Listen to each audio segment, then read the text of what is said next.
네, 안녕하십니까. 언론인 여러분. 주말에 또 고생 많으셨고, 오늘도 하루 수고 많으십니다. 당선인 대변인 배현진입니다. 잠시 후에 오래 기다리셨던 대통령실 인선을 발표할 예정인데요. 진행의 원활함을 위해서 늘 당부드리는 대로 진동이나 무음으로 해주시면 감사하겠습니다. 인선 발표 이후에 장제원 비서실장과 김대기 비서실장, 대통령실 비서실장 내정자에게 질문을 하실 때 소속 회사와 성함을 말씀해 주시면 감사하겠습니다. 그럼 잠시 후에 인선 발표가 있겠습니다.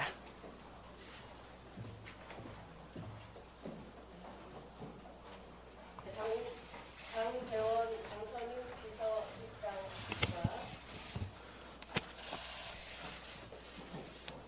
김대기 대통령 비서실장 내정자 두 분이 오늘 이 자리에 함께했습니다. 마이크가 켜져 있습니까? 잘 들리죠? 예. 발표는 장제원 당선인 비서실장이 대통령실 인선에 관해 발표하도록 하겠습니다. 안녕하십니까. 지금부터 윤석열 정부의 첫 대통령실을 이끌어갈 주요 인사들을 발표하겠습니다. 이 자리에는 김대기 대통령 비서실장 내정자께서 함께하고 계십니다. 비서실 인선은 김대기 비서실장 내정자와 충분히 협의해서 인선했다는 점을 밝혀드립니다. 먼저 국가안보실 인선을 발표하겠습니다. 국가안보실장은 김성한 고려대 국제대학원 교수입니다. 김성한 내정자는 외교통상부 제2차관을 역임한 외교 안보 분야의 권위자로서 이론뿐만 아니라 정책 수립 및 집행 역량을 두루 갖춘 분입니다. 국내외 안보 환경에 능동적으로 대처해서 국가와 국민의 안위를 지켜내는 컨트롤타워 역할을 수행할 적임자로 판단했습니다. 국가안보실 1차장은 김태효 성균관대학교 교수입니다. 김태효 내정자는 대통령 대외전략기획관을 역임한 분으로서 이론과 실무를 겸비한 안보 분야의 전략통입니다. 교착 상태에 빠진 남북관계를 개선하고 원칙 있는 대북정책 추진의 기틀을 마련해 줄 적임자라고 판단했습니다. 국가안보실 2차장은 신인호 카이스트 을지국방연구소 소장입니다. 신인호 내정자는 국가안보실 위기관리비서관을 역임하였고 풍부한 실정 경험을 보유한 분입니다. 빈틈없는 안보태세를 강화할 수 있는 정교한 정책을 제시하고 위기관리 역량을 발휘해 줄 것으로 기대합니다. 다음으로 대통령 경호처 처장에는 김용현 전 국방부 합동참모본부 작전본부장입니다. 김용현 내정자는 수도방위사령부 사령관도 지내고 대한민국 수도방위와 특정경비구역의 경호 업무 역량이 뛰어나 경호처장에 가장 적합한 인물로 판단했습니다. 70여 년 만에 청와대를 국민께 돌려드리며 대통령 집무실과 관절을 옮기는 역사적 시점에 새로운 경호 패러다임을 제시해 줄 것으로 기대합니다. 다음은 비서실 인선을 발표하겠습니다. 먼저 정무수석 비서관의 이진복 전 국회의원입니다. 이진복 내정자는 국회 보좌진으로 정계에 입문한 후에 구청장과 삼선 국회의원을 역임한 관록의 정치인입니다. 부드러운 성품과 성실함, 신의를 바탕으로 40여 년간 탄탄하게 정치력을 다져오신 분입니다. 향후 대통령실과 여야를 이어 소통과 협치를 이끌어 줄 것으로 기대합니다. 시민사회 수석비서관에는 강승규 전 국회의원을 발탁했습니다. 강승규 내정자는 언론인 출신 정치인으로서 정치적 역량을 검증받은 분입니다. 다양한 정치 사회 활동의 경험을 바탕으로 국민과 대통령실을 연결해 쌍방향 소통이 가능한 체계를 마련할 수 있는 적임자입니다. 다원화된 국민의 목소리와 시민단체의 제안을 적극 수렴하여 대통령께 전달하고 국민들께는 국정 운영에 대한 설명을 소상하게 해 주실 것으로 기대합니다. 홍보수석 비서관에는 최영범 전 SBS 보도본부장입니다. 최영범 내정자는 언론계에서 쌓은 전문성과 현장 경험은 물론 기업의 CI 구축 및 홍보 커뮤니케이션 총괄 지휘 역량을 두루 갖춘 분입니다. 축적된 경험과 경륜을 바탕으로 국내외 언론 및 국민과 적극적인 소통 역량을 보여주실 것으로 기대합니다. 경제수석 비서관은 기획재정부 제1차관을 역임한 정통경제관료인 최상목 대통령직 인수위원회 경제제일분과 간사입니다. 지금 대한민국은 심각한 경제 위기 속에서 시급하게 해결해야 할 경제 문제가 산적해 있습니다. 현 상황을 타개하는데 자타가 공인하는 거시경제와 금융정책 분야의 전문성을 갖춘 최상목 내정자가 적임자라고 판단했습니다. 사회수석 비서관은 안상훈 서울대 사회복지학과 교수입니다. 안상훈 내정자는 인수위 사회복지 문화 분야 인수위원으로서 윤석열 정부의 사회복지정책 밑그림을 그리신 분입니다. 윤석열 정부의 국정과제와 사회분야 핵심 정책이 원활히 수립 추진될 수 있도록 정부 부처와 긴밀하게 소통하고 조율해 나갈 것입니다. 마지막으로 대통령실 대변인에는 강인선 인수위 외신 대변인을 발탁했습니다. 강인선 내정자는 30년 이상 기자로서 활동한 언론인으로서 실전 경험과 폭넓은 국내외 네트워크를 보유한 분입니다. 정부의 대언론 대응의 중요성을 누구보다 잘 아는 만큼 윤석열 정부의 소통 창구이자 메신저로서 최선의 기량을 발휘해 줄 것으로 판단했습니다. 그동안 당선인 비서실을 취재해 주신 우리 언론인 여러분께 진심으로 감사드리고 또 각별히 관심을 가져주신 국민 여러분께도 이 자리를 빌어서 감사 말씀드립니다.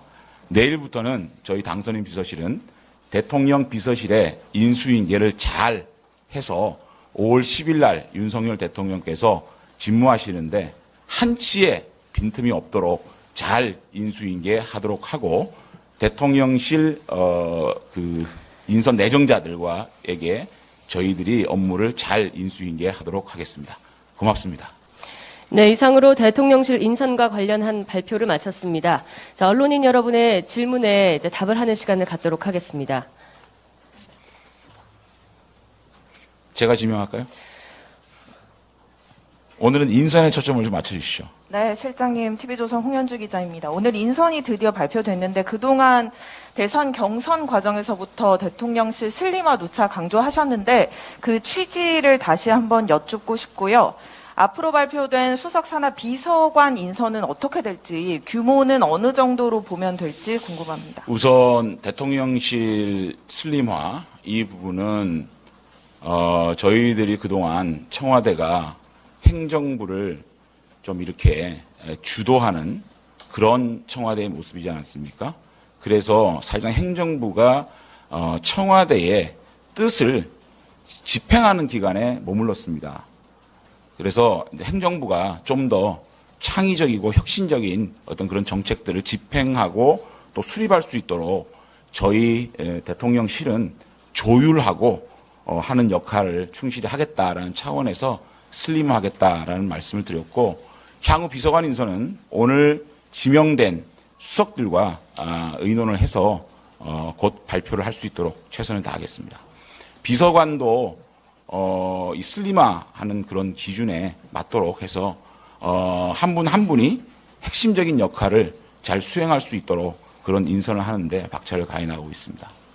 예, 마이크를 바로 앞자리로 넘겨주시면 될 것 같습니다. 네, 실장님 채널A 홍지은입니다. 어쨌든 공약대로 민정수석은 폐지를 하게 되는데요. 그럼 민정수석이 맡았던 대통령 친인척 관리 아니면 인사검증, 사정 업무 이런 식으로 민정수석에서 맡았던 그 업무는 구체적으로 어떤 식으로 나눠지는지 궁금합니다. 검증 업무는 경찰, 법무부 이런 쪽에서 다원화된 채널 속에서 다원화된 평판을 가지고 앞으로 인사를 할 생각이고요. 청와대 내의 기강 문제나 이런 것들은 공직기관 비서관을 둬서 그 업무를 수행하려고 합니다. 법률비서관은 앞으로 그 새롭게 만들어질 법률비서관은 대통령의 법물 자문 그런 것들을 주로 하려고 합니다. 네.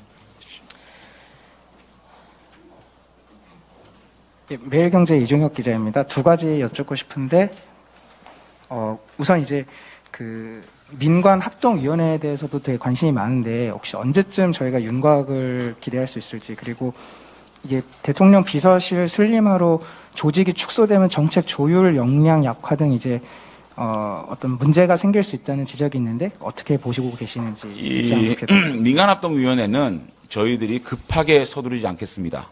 한 분 한 분 좋은 민간의 전문가들을 모시고 또 관에서도 여기에 적합한 소통에 능한 그런 분들을 모셔서 민간위원회를 발족할 생각입니다. 그래서 조금 더 시간을 가지고 인선을 하겠다라는 말씀을 드리고, 또 하나는 그 슬림화에 따른 조율 기능의 약화 이런 것들을 걱정하시는데, 뭐 잘 아시겠지만 우리 김대기 비서실장 내정자께서도 정책 분야에서는 탁월한 역량을 가지고 계신 분입니다. 아시겠지만 행정관, 선임행정관, 비서관, 수석비서관, 정책실장, 이번에는 대통령 비서실장까지 참 보기 드문 그 경륜을 가지신 분입니다. 그렇기 때문에 제가 볼 때는 업무의 조율 이런 것에 대해서 한치의 누수가 없을 것이다라는 감히 말씀을 드리고요. 그다음에 한 분 한 분의 인선이 왜 이렇게 늦어지느냐, 그 이유가 슬림화된 조율의 문제점이 없도록 하기 위해서 그런 역량들을 구체적으로 검증하기 위해 시간이 좀 걸리는 겁니다. 그래서 한치의 누수 없도록 그렇게 노력을 하겠습니다. 네, 이 자리에 그 대통령 비서실장 내정자이신 우리 김대기 실장님도 함께하고 계시는데요. 질문은 같이 해주셔도 괜찮겠습니다. 올라오시죠, 실장님. 예, 예. 자, 연합 이동환 기자님.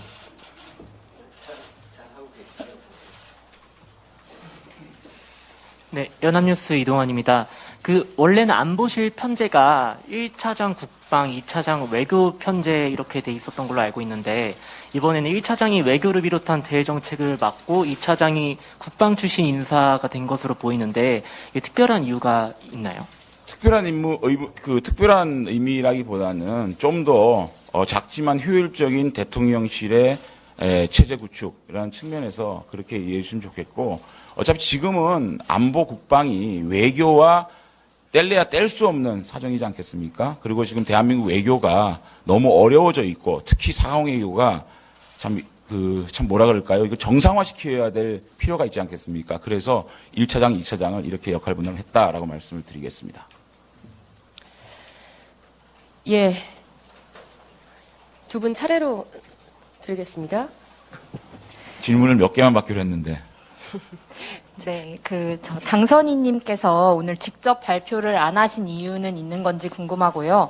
법률 비서관의 주진우 변호사 얘기 있는데 이거는 맞는 건지도 궁금합니다. 그러면 오늘 발표를 했겠죠? 그죠? 그러니까 비서관 누구누구를 어떻게 발표한다는 거는 여러분이 조금만 기다려 주시면 좋겠고요. 대통령께서 직접 발표 안 하신 이유는 오늘 또 일정이 계시고, 또 청와대는 참모진입니다. 참모진이고 국무위원과는 조금 다르지 않겠습니까? 그런 차원에서 오늘 제가 발표를 했다는 말씀을 드립니다. 자, 두 분만 질문을 더 받고 마치겠습니다. 예. 예, 저 뉴시스 김승민이라고 합니다. 시민사회 수석 관련해서 두 가지만 여쭙고 싶은데요. 당선인께서 시민사회 수석실을 통해서 입법 전횡과 헌법 일탈에 대해서 국민에게 설명하겠다라고 실장님께서 전언을 하셔가지고, 이게 이제 검수완박 법안이 공포가 되면 정부 출범 이후에 어떤 식으로 좀 구체적으로 대응을 하실 구상인지 하고요. 이게 이제 좀 국민에게 적극 설명하겠다라는 부분이 이게 경우에 따라서 굉장히 안 좋게 작동을 한다면, 어떻게 안 좋게 작동하죠? 경우에 따라서 좀 경우에 따라서 예, 어떤 경우가 있을까요? 관제, 동원 이런 비판이 나올 수. 관제요? 그러니까 예전 사례를 보면 예전 사례 시민사회에서 관제나 동원한 적이 있습니까? 그러니까 민주정부 수립 이후에? 그런 비판을 받았던 소지가 있었던 일들이 있었으니까요. 어떤 일이 있었죠? 민주정부 이후에? 예를 들면 이제 박근혜 정부에서 국정교과서 관련해서 논쟁이 있었을 때 이제 적극 설명을 하는 그런 과정에서 이제 시민단체들이 이제 행동에 나서는 부분들이 이제 행동에 나서는 것이 청와대에서 조정한 적이 있습니까? 조정했다기보다 이제 그런 어떤 민의 수렴하는 과정이 정당을 통해서가 아니라 이제 대권이 행정권인데 이제 직접 대통령이 민의를 수렴하고 국민에게 직접 설득하고 설명하고 또 국민의 목소리를 대통령에게 바로 전달할 수 있는 그러한 기구를 좀 더 확대 재편하는 게 문제가 있습니까? 그런 비판이 나올 수 있으니 비판이요? 혹시 그럼 대통령은 소통을 안 해야 되나요? 소통을 하면 안 된다는 게 아니라 자, 시민사회수를 확대 재편하는 이유는요. 어쨌든 이것이 검수완박 때문에 기구를 확대 재편합니까? 그건 아니거든요. 제가 말씀드렸듯이 우리 다원화된 시민단체가 있고 지역에도 많은 시민단체가 있고 또 각종 직능단체가 많이 있습니다. 보훈, 보건, 복지, 의료, 참 이루 말할 수 없는 그런 이익단체, 이해관계를 가지신 단체들이 있습니다. 물론 노동단체도 마찬가지겠죠. 그런 분들과 대통령께서 정말 이번에 청와대를 국민께 돌려드리고 대통령실로 나와서 국민들과 직접 소통하겠다는 의지를 담은 것이고 국정의 방향에 대해서 좀 더 가깝게 국민들께 설명드리겠다는 차원에서 있었던 것이고요. 검수완박 문제는 아까도 우리 기자께서 말씀하셨듯이 이 현재 국회 상황이 180석이나 되는 야당을 가지게 됩니다. 그러면 180석 된 야당이 입법 전행을 한다든가 또 헌법 일탈 이런 법안들을 만들 때 좀 더 국민들에게 설득해야 될 의무이자 책임이 대통령에 있다고 봅니다. 그렇기 때문에 시민사회 수석을 좀 강화해서 국민들의 직접 소통을 늘리겠다라는 그런 선의로 해석해 주기를 부탁드립니다. 네, 마지막으로 제가 한 분만 더 하는데 아까 손을 든 순서를 기억하고 있어서 저 맨 뒤에 우리 기자님 한번 마이크 드리고 오늘 발표 시간을 정리하도록 하겠습니다. 네, 실장님 안녕하세요. 아주경제 김슬기입니다. 저도 두 가지 여쭤보고 싶은데요. 첫 번째는 안철수 위원장이 과학교육 수석을 제안한 걸로 알고 있는데 그게 이번에 왜 빠졌는지 하나 여쭙고 싶고, 두 번째는 이제 청와대 대통령실 인원을 30% 감축한다는 거에 대해서 실장님도 앞전에 넌센스라고 말씀하신 게 있는데 그렇습니다. 그게 아직까지도 유지되고 있는 입장이신지 여쭤보고 싶습니다. 과학교육 수석의 필요성 안철수 위원장님께서 공식적으로 제안한지는 모르겠습니다만은 그런 언론 보도를 본 적이 있습니다. 과학과 교육의 중요성을 누가 모르겠습니까? 그런 것들이 행정부에서 잘 개혁되고 잘 진행되기를 바랍니다. 그래서 교육비서관도 있고요. 또 과학비서관도 있습니다. 그렇기 때문에 굳이 지금 과학교육수석이라고 따로 만들어서 할 시점은 아니다. 조금 더 지켜보고 그 필요성을 인정하되 좀 더 지켜보면서 대통령실이라는 게 필요에 따라서 조금 늘리고 조금 줄일 수 있거든요. 그런 차원에서 바라봐 주셨으면 좋겠습니다. 각 부서나 또 지역에서 대통령실 직속으로 기구를 만들어달라라는 요구가 끊임없습니다. 그것이 지금까지 청와대에서 만기칠람하고 청와대에서 모든 걸 결정했기 때문에 그런 요구들이 있는 걸로 알고 있습니다. 앞으로 저희 윤석열 정부의 대통령실은 좀 더 겸손한 대통령실을 꾸리고 싶은 것이 당선인의 의지입니다. 그래서 좀 더 행정부가 자체적으로 개혁하고 정책을 만들고 집행할 수 있도록 그렇게 좀 조율하고 지원하는 그런 역할을 할 것입니다. 그래서 앞으로 우리 정부가 또 이렇게 취임해서 진행되는 동안 과학기술 쪽에 수석이 필요하다라고 국민들 욕구가 더 많아지면 저희들이 고려하겠다는 말씀을 드리고, 비서실 대통령실 인원 30% 잘라서 줄이겠다. 그 기준, 어떤 기준으로 30%를 줄이겠다는 것도 모호하거든요. 대통령실 인원이라는 게 딱 정원이 있는 게 아닙니다. 그래서 가장 적재적소에 아주 효율적으로 또 인원을 배치해서 작지만 아주 강하고 아주 민첩한 그런 대통령실 만들기 위한 인원이 될 것이다라고 말씀드리고, 30% 이것보다는 하여튼 조금 더 슬림하게 가겠다라는 원칙에는 변함이 없다는 말씀을 드립니다. 네, 대통령실 인선에 관해서 기자분들이 가장 많이 궁금해하셨을 텐데요. 하나만 더 받겠습니다. 네. 누구예요? 마스크를 써서 누군지도 모르겠어요. 그럼 한 분 더 질문 받고 정리하겠습니다. 감사합니다. 한국일보 박지연이라고 합니다. 과학교육수석 필요성 방금 질문 나왔었는데 대통령 비서실 인선에서 여성과 청년 수석은 혹시 없는지, 아니면 향후에 좀 어떻게 인선하실 계획이신지도 여쭙고 싶습니다. 청년들의 목소리를 적극적으로 수렴하겠다는 의지에는 변함이 없고요. 각 비서실, 수석실의 행정관으로 각 분야별로 청년들이 많이 들어갈 수 있도록 향후 인선에서 노력을 하겠다라는 차원에서 이해해 주시면 좋겠고요. 어쨌든 사회수석실에서 그러한 인구 부분, 아동 부분, 가족 부분을 담아낼 수 있도록, 또 특히 우리 사회수석께서 사회복지 쪽의 전문가입니다. 그런 차원에서 수석께서 그런 문제들을 각별히 챙기실 것이라고 말씀드리겠습니다. 네, 대통령실에 관한 아주 가장 자세한 대답을 오늘 들으셨을 거라고 생각을 하고 오늘 질의응답 시간을 마치도록 하겠습니다. 고맙습니다. 예.